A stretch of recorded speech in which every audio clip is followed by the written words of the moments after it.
Em 1903, um navio cruzou o Atlântico.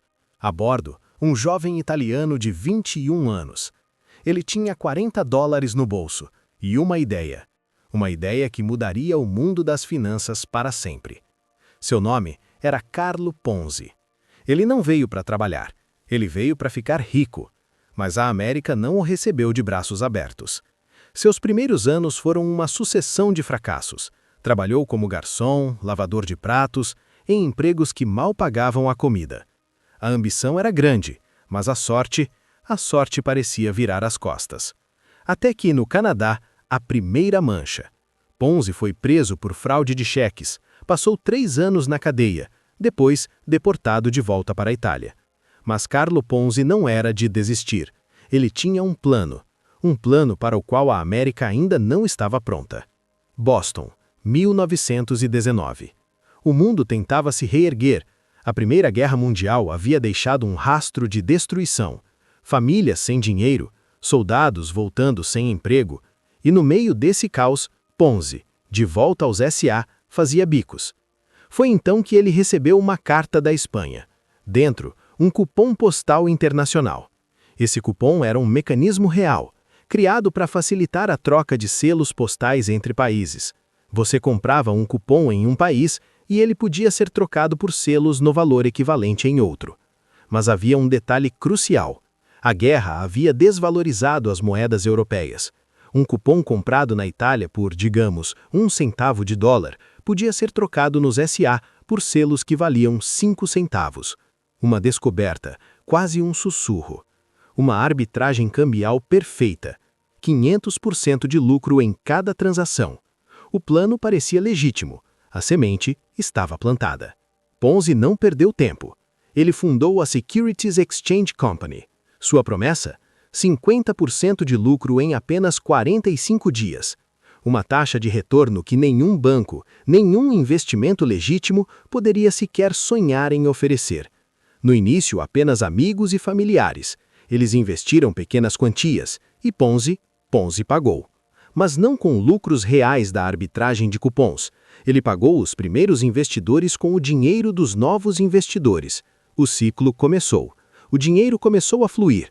A notícia se espalhou como fogo. As filas na porta de seu escritório cresciam a cada dia.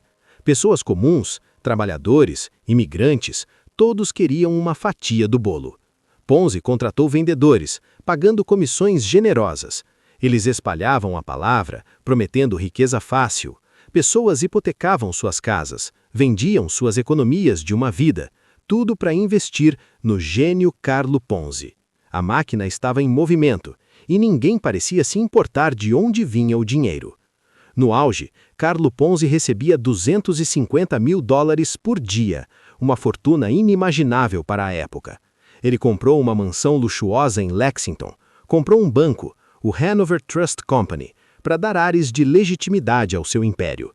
Ponzi virou uma celebridade em Boston. Os jornais o chamavam de gênio financeiro. Ele dava entrevistas, posava para fotos, sempre impecável em seus ternos caros. A ilusão era perfeita, mas por trás de todo o brilho, os números não fechavam. Para cobrir os investimentos que prometiam 50% de lucro em 45 dias, Ponzi precisaria de 160 milhões de cupons postais internacionais. O problema? Existiam apenas 27 mil desses cupons em circulação no mundo inteiro. O esquema era uma farsa, uma pirâmide colossal, e estava prestes a desmoronar. A primeira rachadura surgiu. Um jornalista do Boston Post, Clarence Barron, começou a fazer perguntas. Ele publicou um artigo cético, questionando a matemática por trás dos lucros de Ponzi. Um auditor, Joseph Auerbach, analisou os livros da Securities Exchange Company. Ele descobriu que Ponzi estava insolvente, que o dinheiro não existia. O castelo de cartas começou a tremer. O pânico se espalhou entre os investidores. Filas gigantescas se formaram novamente, mas desta vez para sacar o dinheiro. Ponzi, em um movimento desesperado, pagou. Ele usou o dinheiro dos últimos investidores para pagar os que estavam sacando. Queria parecer sólido, queria manter a confiança, mas era tarde demais. Em agosto de 1920, menos de um ano depois de começar, o esquema desmoronou. A fraude foi exposta. Carlo Ponzi foi preso. Os investidores perderam tudo. Estima-se que o golpe tenha movimentado o equivalente a 250 milhões de dólares em valores atuais.